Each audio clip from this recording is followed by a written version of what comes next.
Never in the history of the world had the death of a 13-year-old slash 18-year-old ever been so celebrated. Game of Thrones, we finally got what we've wanted for 3 seasons. Joffrey is dead. Thank the Lord. Poisoned by who we don't know. But before we get to that, let's talk about the other crap that happens in this episode. So one, we got evil Ramsay being a douchebag, hunting down some innocent girl with some other girl that I guess they made up so that he could have a chick. I don't know why she's there. And we see that Theon has been totally broken into his Reek persona and following Ramsay alone. Roose Bolton arrives with his new wife, Fat Walda, and he talks to Ramsay about how he has, you know, castrated Theon and made him into this kind of broken person, which is not what that's not what Roose Bolton wanted, because he wanted to get Moat Cailin and break away from the Iron Islands and that kind of thing.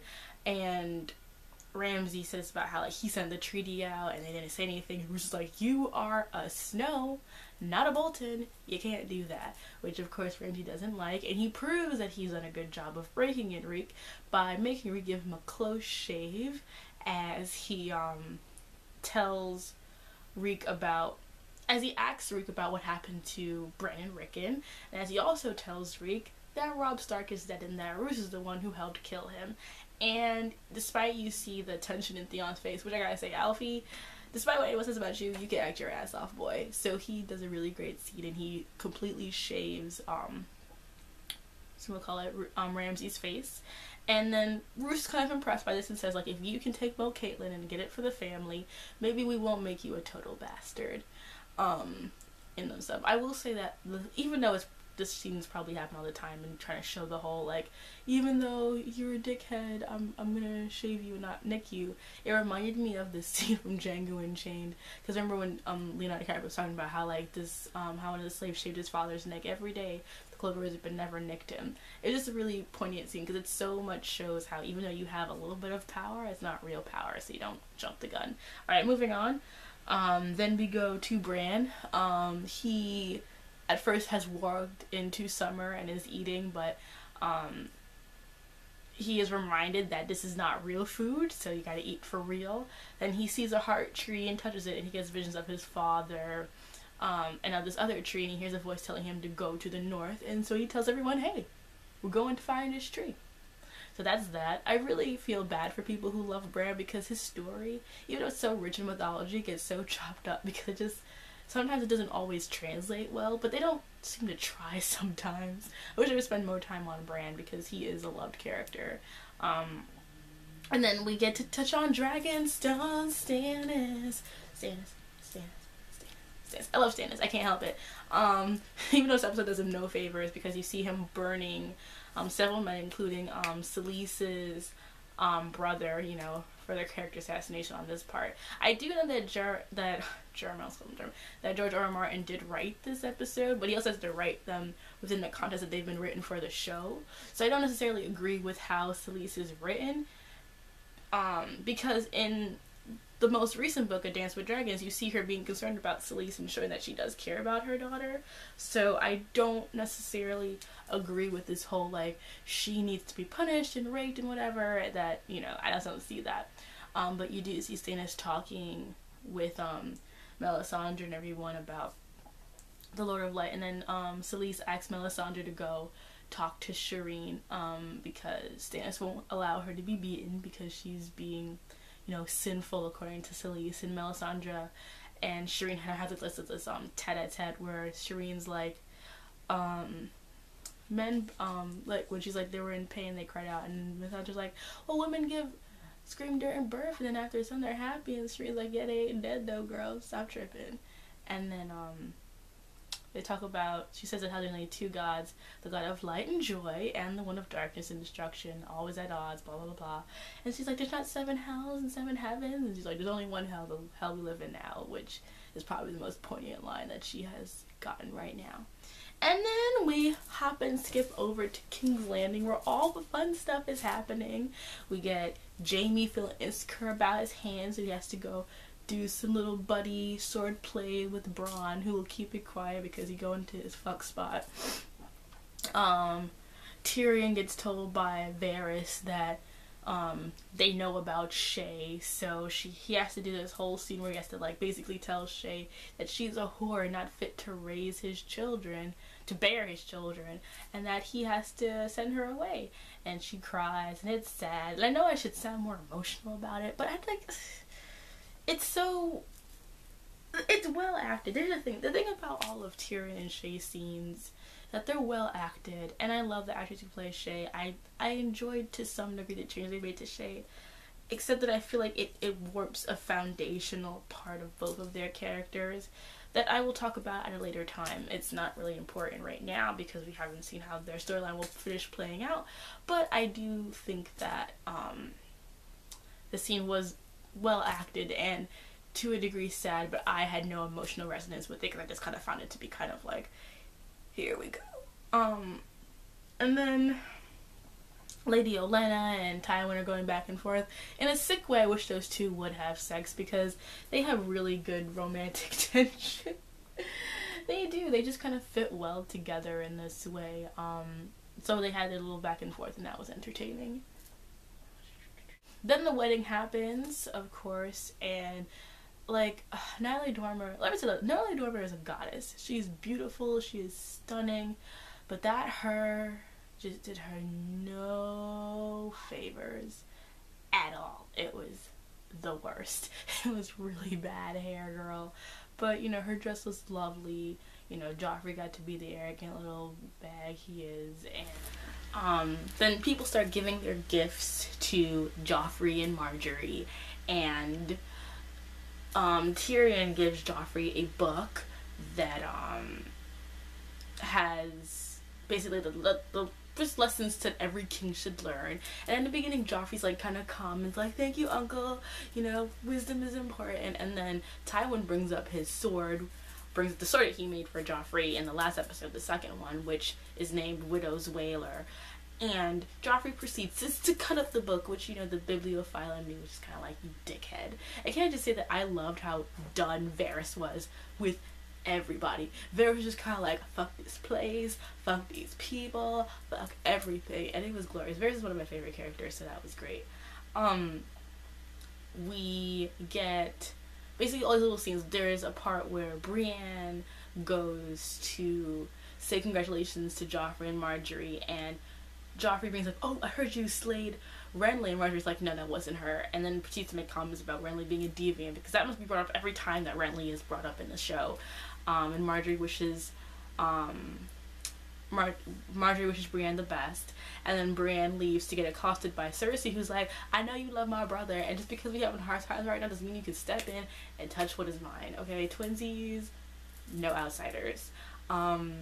And then on the flip hand side, we have Loras getting confronted by Jaime. Jaime talks about how, like, if you marry my sister, which you won't, she would try to kill you in your sleep. And then Loras is like, yeah, I'm not gonna marry your sister, and neither will you. Boop! Drop the bike. Everyone's very sassy in this episode. Everyone's just venting out their frustrations. God. And then what happens most importantly is that,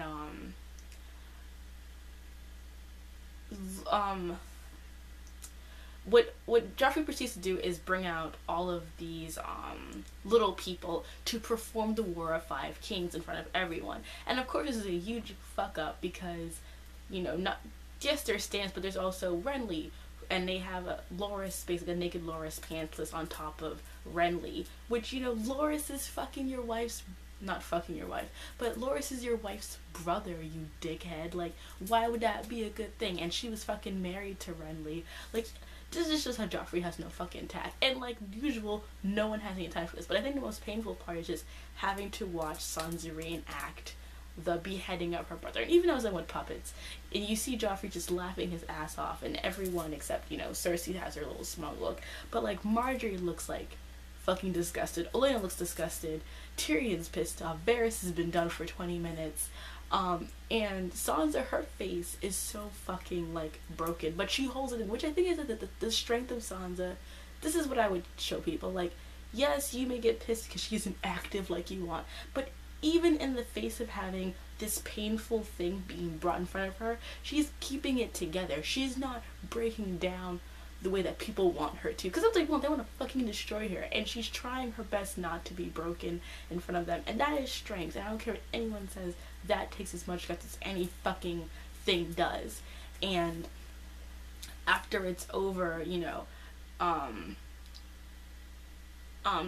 Joffrey wants to make Tyrion his cupbearer, saying that, you know, you're a little person like them, you can go join with another costume. And Tyrion's trying very hard to deflect and not handle it, but like Joffrey just wants so badly to just push his buttons. And so he, you know, he pours the wine on Tyrion, he drops the goblet, kicks it so Tyrion can't get to it. But Sansa, she gets the goblet, she hands it to him, and like he's just being she's being supportive. And it's just a really sweet scene between the two of them. Even though, besides how I feel about certain adaptational things, I do appreciate the Sansa-Tyrion relationship in these scenes. And then she pours the parlay, he drinks it, and then Joffrey wants Tyrion to kneel, and Tyrion doesn't. But thankfully the tension is brought when they bring out this pie, which Marjorie's like, the pie! And then Joffrey cuts it, and then all these birds fly out. And let me tell you what's fucking disgusting about this stupid fucking pie. Like, when he cuts it, there are dead birds inside of it. That's fucking nasty. Who the fuck wants to eat that? This is $1 million bajillion wedding, and all you can afford to give people is dead pigeon pie. Like, it's so fucking nasty. I was disgusted. And oh, I forgot House Martell is in this episode. I totally forgot, because I totally forgot they have all these ice fucking scenes between them. It comes up actually before this, but anyway, yeah, the pie is gross. Marjorie says that they're gonna give all the food to the poor, but Cersei ain't having that. Wait, the Martells, yeah, so the Martells were there, and for some reason Oberyn and Loras were like eye-bang each other, because I don't know, they both restricted to men, so they both have to eye look at each other throughout the episode. It's like a rule of 2 gay people must meet and copulate. If not, then why do we have to? But yeah, so pigeon pie is disgusting. Cersei is like, she kisses Marjorie like, you example to us all, but you can tell she like, fuck this bitch. Cersei can be like, she just be like, whatever. She thinks she's so proper with her feeding the poor thing. Watch me turn this shit around. Maester Pycelle gets to go to the kennel and let them know that they ain't get no food from her.